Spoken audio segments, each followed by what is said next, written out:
बहुत समय पहले की बात है। एक जंगल में एक बूढ़ी जादूगरनी रहती थी जिसका नाम माया था। उस बूढ़ी जादूगरनी के पास सफेद और काले रंग के जादुई तारों के घर थे। माया ने हमेशा दोनों जादुई घरों का इस्तेमाल गरीब और जरूरतमंद लोगों की मदद करने के लिए किया था।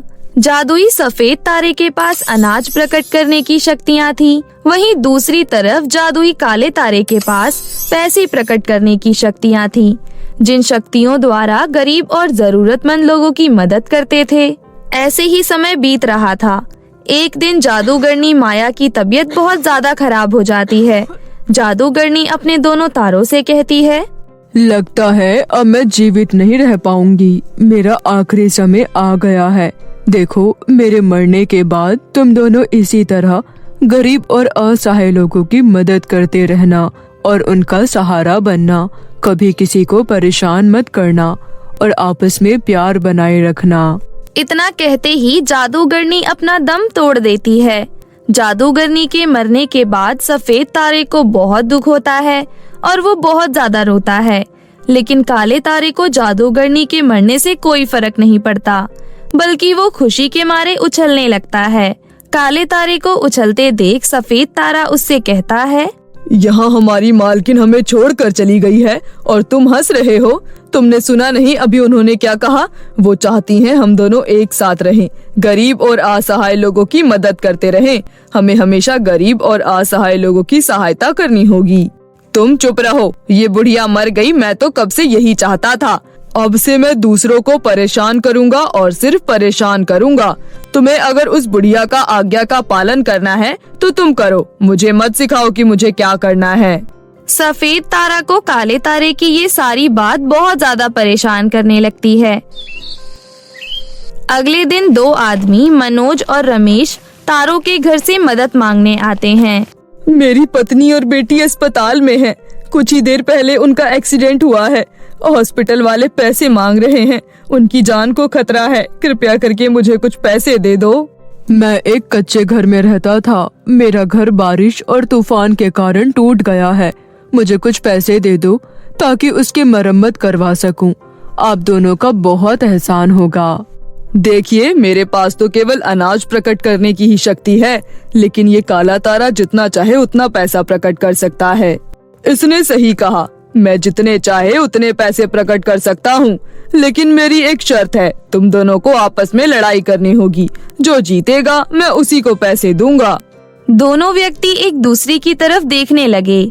उनके सामने और कोई रास्ता नहीं था, इसलिए वो दोनों काला तारा को खुश करने के लिए आपस में लड़ाई करने लगते हैं। दोनों आदमी एक दूसरे को बहुत मारते हैं। दोनों व्यक्तियों को लड़ता देख काला तारा बहुत खुश हो रहा था। सफेद तारा ये सब देखकर काले तारे से कहता है, देखो, ये सब तुम बहुत गलत कर रहे हो। तुम इन लाचार आदमियों की मजबूरी का फायदा उठा रहे हो। पूरी जिंदगी उस जादूगरनी ने मुझसे सिर्फ अच्छे काम करवाए हैं, जिससे मुझे खुशी नहीं मिलती थी, लेकिन आज ये बुरा काम करके मुझे बहुत खुशी मिल रही है। इसलिए तुम अपने बेकार की बातें बंद करो। मैं जो कर रहा हूँ मुझे करने दो। कुछ ही देर में दोनों व्यक्ति बुरी तरह घायल होकर जमीन पर गिर जाते हैं। दोनों व्यक्तियों को देखकर काला तारा बोलता है, अरे, तुम दोनों तो घायल होकर गिर पड़े।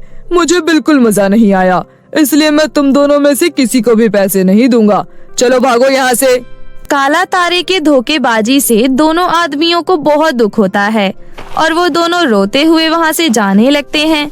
लेकिन तभी सफेद तारा घर उन दोनों को अनाज की बोरियां दे देता है। वो दोनों सफेद तारे को धन्यवाद करते हुए वहाँ से घर चले जाते हैं। इसी तरह कुछ दिन बीत जाते हैं। एक दिन एक बूढ़ा आदमी अपनी जवान बेटी को लेकर तारों के पास आता है और कहता है, कुछ ही दिन पहले एक दुर्घटना में मेरी बेटी का पैर बुरी तरह घायल हो गया था। मैं इसका ऑपरेशन करवाकर इसे ठीक करना चाहता हूँ, वरना इसकी शादी टूट जाएगी। दया करके मुझे ऑपरेशन के लिए पैसे दे दो। सुन बुड्ढे, अगर तुझे पैसे चाहिए तो तू मेरे सामने नाच कर दिखा। इसके बाद ही मैं सोचूंगा कि तुझे पैसे दूं या नहीं। मजबूर होकर बुढ़ा आदमी नाचने लगता है, लेकिन थोड़ी देर में थकान के कारण वो बेहोश होकर गिर जाता है। उसे देखकर उसकी बेटी बोलती है, पिताजी उठिए, उठिए ना पिताजी, क्या हो गया पिताजी आपको? सुन लड़की, तेरे बाप को तो बिल्कुल भी नाचना नहीं आता, इसलिए अब मैं तुझे कोई पैसे नहीं दूंगा। चल अपने बाप को उठा और निकल जा यहाँ से। तुम बहुत बुरे हो, देखना एक दिन तुम्हें तुम्हारे बुरे कर्मों की सजा जरूर मिलेगी। उसके बाद वो लड़की अपने पिता को उठाकर वहाँ से चली जाती है। इसी तरह कुछ दिन बीत जाते हैं। फिर एक दिन जंगल के पास वाले रामपुर गांव में बहुत तेज भूकंप आता है, जिस वजह से लोगों के घर टूटकर गिर जाते हैं और सब तहस नहस हो जाता है। गांव के मुखिया सभी लोगों को लेकर तारों के घर के पास आते हैं और उनसे कहते हैं, हमारी मदद करो, भूकंप की वजह से पूरा गांव बर्बाद हो गया है, हम पर दया करो।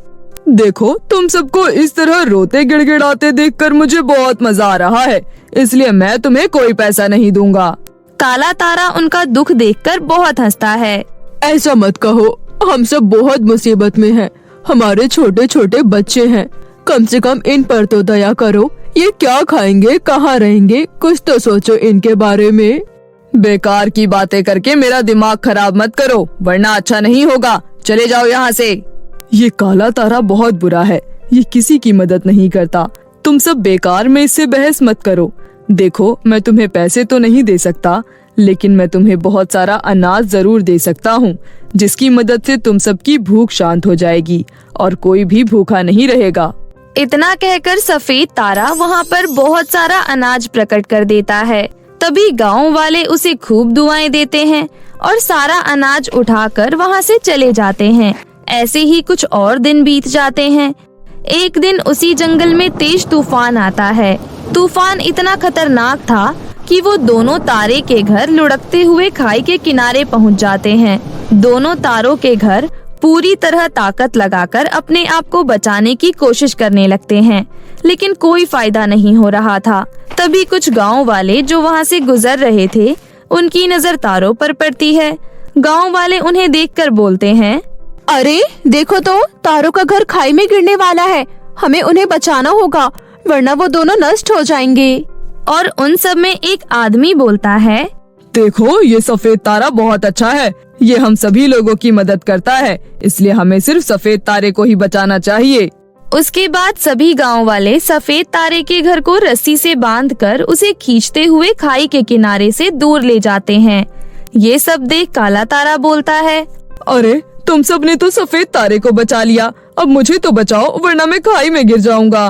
तुम बहुत बुरे तारा हो, तुमने हम गांव वालों का मजबूरी का बहुत फायदा उठाया है, इसलिए हम तुम्हें नहीं बचाएंगे, तुम्हारा तो नष्ट हो जाना ही अच्छा है। फिर सभी गांव वाले मिलकर काला तारा को धक्का मारकर खाई में गिरा देते हैं। बचाओ, कोई मुझे बचाओ, प्लीज मुझे बचा लो, मैं मरना नहीं चाहता, बचा लो मुझे। खाई में गिरते ही काले तारे के टुकड़े टुकड़े हो जाते हैं। इस तरह दुष्ट काले तारे का अंत हो जाता है और सारी शक्तियाँ सफेद तारे में चली जाती हैं। सफेद तारा गांव के सभी लोगों की मदद करता है। गांव की सारी परेशानियां खत्म हो जाती हैं और इस तरह अंत में सब ठीक हो जाता है। एक गांव में सुमन और पूजा नाम की दो चचेरी बहनें रहती थी। सुमन और पूजा थी तो दोनों चचेरी बहनें, लेकिन उनके बीच प्यार बहुत ज्यादा था। माही की चाची रीता काफी दिनों से बीमार बिस्तर पर पड़ी हुई थी। उनके घर के हालात बहुत ही खराब थे। घर के बड़ी बेटी होने के नाते सोनम घर की सारी जिम्मेदारी अपने कंधे पर उठा ली। वो अपनी पढ़ाई बीच में ही छोड़कर घर का खर्च चलाने के लिए दूसरों के घर में साफ सफाई का काम करने लगी। लेकिन वो चाहती थी कि उसकी बहन पूजा खूब पढ़ाई करे और चाचा चाची का नाम रोशन करे। एक दिन की बात है, सुमन के चाचे की तबीयत अचानक बहुत ज्यादा खराब हो गई और वो अपनी दोनों बेटियों को अपने पास बुलाती है और कहती है, बेटी अब मेरे पास ज्यादा समय नहीं है। नहीं चाची, ये आप क्या कह रही हो, अभी तो आपको काफी साल जीना है। नहीं बेटा, सोनम मेरे जाने का समय नजदीक आ गया है, इसलिए मुझे तुम्हें कुछ कहना है। तुम मेरी जेठानी की बेटी होकर भी मेरा कितना ख्याल रखती हो। तुम बहुत ही अच्छी हो सोनम। मेरे जाने के बाद तुम मेरी पूजा बिटिया का ध्यान रखना। उससे कोई गलती हो जाए तो उसे माफ कर देना, क्योंकि वो ना समझ है, तुम्हारी तरह समझदार नहीं।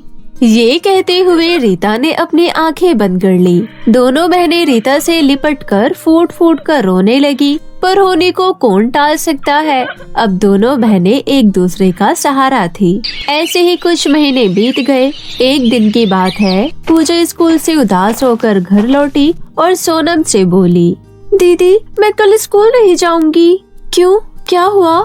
क्योंकि सब लड़कियां मेरा मजाक उड़ाती हैं। कक्षा में पढ़ने वाली सभी लड़कियों के पास मोबाइल फोन है, पर मेरे पास नहीं।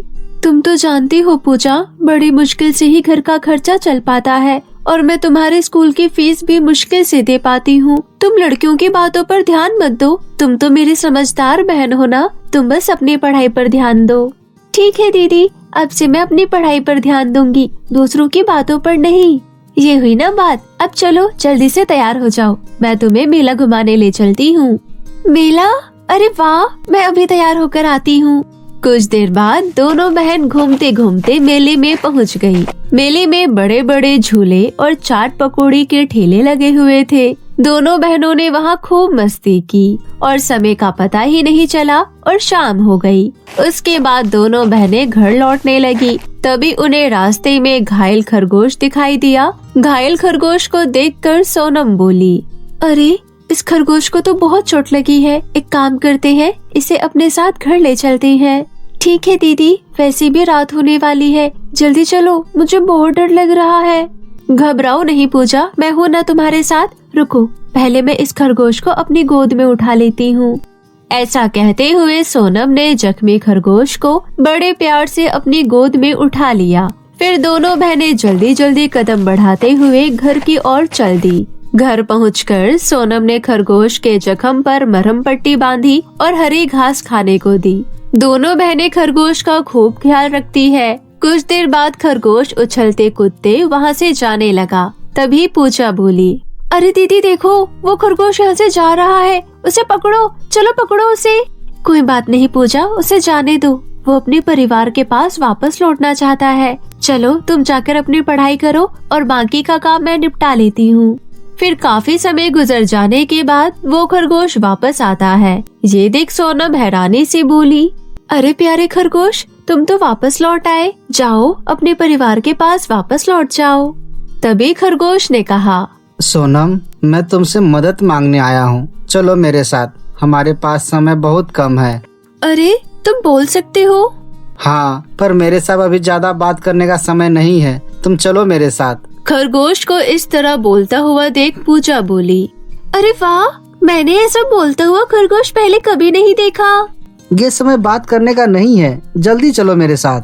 ठीक है प्यारे खरगोश, हम तुम्हारे साथ चलने के लिए तैयार है। ऐसा कहकर दोनों बहनें खरगोश का पीछा करने लगी। उछलते कूदते उन्हें खरगोश जंगल में ले गया। खरगोश का पीछा करते करते दोनों बहनें जंगल के अंतिम छोर तक पहुंच गई। ये देख सोनम बोली, अरे खरगोश, तुम हमें ये कहाँ ले आए हो?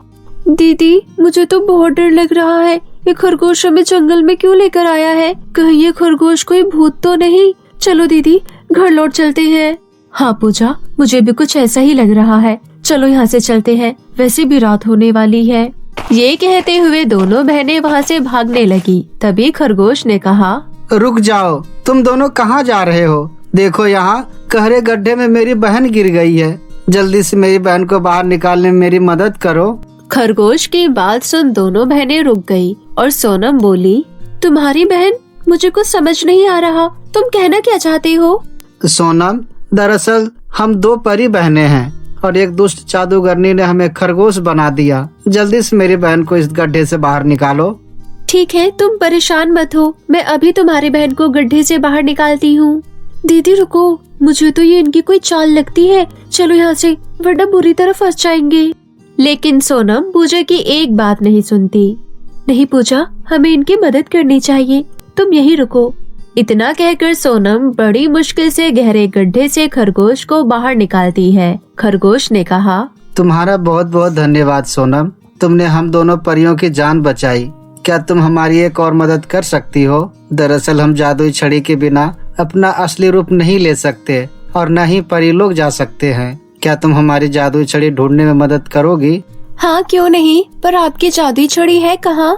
ये तो हमें भी नहीं पता, जब हम उस दुष्ट जादूगरनी से लड़ रहे थे तब पता नहीं जादुई छड़ी कहाँ गिर गई। इससे पहले जादूगरनी हमारा पता लगाकर हमें कोई नुकसान पहुँचाए, हमें जादुई छड़ी ढूंढकर उसे खत्म करना होगा। आप चिंता मत कीजिए, हम आपकी छड़ी ढूंढते हैं। मुझे लगता है इसी जंगल में कहीं होगी। आप लोग तब तक किसी गुप्त स्थान पर छिप जाइए, तब तक मैं जादुई छड़ी ढूंढ कर लाती हूँ। चलो पूजा। ठीक है सोनम, हम तुम्हारा झाड़ी के पीछे इंतजार करेंगे। जल्दी आना, तुम्हें वो जादुई छड़ी ढूंढनी होगी, नहीं तो हम वापस परीलोक नहीं जा पाएंगे। उसके बाद सोनम और पूजा ने जादुई छड़ी की तलाश में जंगल का हर कोना और हर एक हिस्सा छान मारा, लेकिन तभी दोनों बहनों को कुछ ही दूरी पर चमकती हुई कोई चीज नजर आई। वो दोनों दौड़ती हुई चमकती हुई चीज के पास गई तो उन दोनों की खुशी का ठिकाना ही नहीं रहा। अरे ये तो परी की जादुई छड़ी है, शुक्र है आखिर मिल ही गई। हाँ दीदी जल्दी चलो, देखना जादुई छड़ी मिलते ही परी खुश होकर हमें कोई जादुई उपहार देंगी। अब जल्दी चलो क्योंकि ये जंगल खतरे से खाली नहीं है। फिर दोनों बहनें खुश होते हुए जादुई छड़ी लेकर उसी जगह आ पहुंची जहां दोनों परियां छिपकर उनका इंतजार कर रही थी। जादुई छड़ी की शक्ति से दोनों परियां अपने रूप में वापस आ गयी। तुम दोनों बहनों ने हमारी बहुत मदद की, हम दोनों तुम्हारे आभारी हैं। इसलिए परीलोक जाने से पहले हम दोनों परी बहनें तुम्हें एक जादुई उपहार देना चाहते हैं।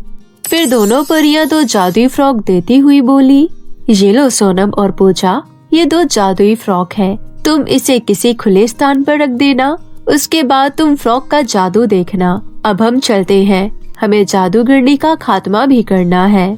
इतना कहकर दोनों परियां वहाँ से गायब हो गई। वहीं दोनों बहनें अपना अपना जादुई फ्रॉक लेकर खुले स्थान पर गई और वहाँ पर रख दिया।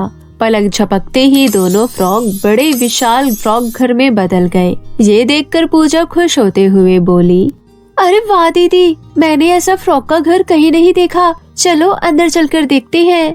उसके बाद दोनों बहनें अपने अपने जादुई फ्रॉक के घर के अंदर गई। जादुई फ्रॉक के घर के अंदर बहुत सारी धन दौलत थी। दोनों बहनों की खुशी का ठिकाना नहीं रहा। जादुई फ्रॉक के घर में रखे धन दौलत से सोनम गरीब और बेसहारा लोगों की मदद करने लगी। वहीं दूसरी तरफ पूजा ढेर सारी धन दौलत देखकर लालच में अंधी और घमंडी हो गई। और इतना ही नहीं, पूजा ने अपनी दीदी सोनम से भी बात करना बंद कर दिया। वो बस सारा दिन भर अपने दोस्तों के साथ घूमती फिरती और शॉपिंग करती। एक दिन पूजा शॉपिंग करके जादुई फ्रॉक घर में जा रही थी, तभी पूजा को जादुई फ्रॉक घर के बाहर एक भिखारिन औरत मिली। बिटिया, मुझे थोड़े बहुत पैसे दे दो, मेरा बच्चा बीमार है, उसके लिए दवाई लानी है। चल हट यहाँ से, मेरे पास कौन सा पैसों का पेड़ लगा हुआ है जो उसमें से तोड़कर तुझे दे दूं? मेहनत तो की नहीं जाती, बस भीख मांगने चले आते हैं। ये बोलते हुए पूजा उस भिखारिन को भला बुरा बोलने लगी। उसकी इस हरकत से जादुई फ्रॉक घर बहुत नाराज हो गया। फिर वो जादुई फ्रॉक का घर बोला, पूजा, तुमने अच्छा नहीं किया, तुमने उस गरीब औरत की मदद नहीं की। जब से तुम्हें ये जादुई फ्रॉक घर मिला है, तुमने अभी तक किसी की भी मदद नहीं की, ये गलत बात है। अपनी बकवास बंद कर, मुझे ज्यादा ज्ञान देने की जरूरत नहीं है। मैं तेरा इस्तेमाल अपनी जरूरतों और इच्छाओं के लिए करूंगी, दूसरों के लिए नहीं, समझे? पूजा की बात सुनकर जादुई फ्रॉक घर को बहुत गुस्सा आया और वहाँ से वो हमेशा के लिए गायब हो गया। जादुई फ्रॉक घर गायब होते ही पूजा के पास जो कुछ भी था वो सब छिन गया और वो बहुत ही गरीब हो गई और वो रोते रोते मदद मांगने सोनम के जादुई फ्रॉक घर के अंदर जाने लगी। लेकिन जादुई फ्रॉक घर में कदम रखते ही पूजा को जोरदार बिजली का झटका लगा और वो दूर जा गिरी। बड़ी मुश्किल से अपने आप को संभालते हुए अपनी दीदी को पुकारने लगी, दीदी, दीदी जल्दी बाहर आओ, मेरी मदद करो दीदी। पूजा की बात सुनते ही सोनम दौड़ती हुई जादुई फ्रॉक घर से बाहर आई और बोली, क्या हुआ पूजा, तुम रो क्यों रही हो और तुम ऐसी हालत में क्यों हो? पूजा रोते हुए अपनी बड़ी बहन को सारी बात बताती है, जिसे सुन सोनम बोली, ये तुम्हारी ही गलती है। तुम्हें पता है ना कि लालच करना कितनी बुरी बात है। लालच की वजह से आज तेरी ये हालत हुई है। मुझे माफ कर दो दीदी, मैं आज के बाद कभी लालच नहीं करूंगी। मैं लालच में अंधी हो गई थी। ठीक है पूजा, अगर सुबह को भूला शाम को घर लौट आए तो उसे भूला नहीं कहते। आओ मेरे साथ, मेरे घर के अंदर आओ, अब से तुम मेरे साथ रहना। इस तरह सब कुछ ठीक हो गया। फिर दोनों बहनें हंसी खुशी जादुई फ्रॉक घर में रहने लगी।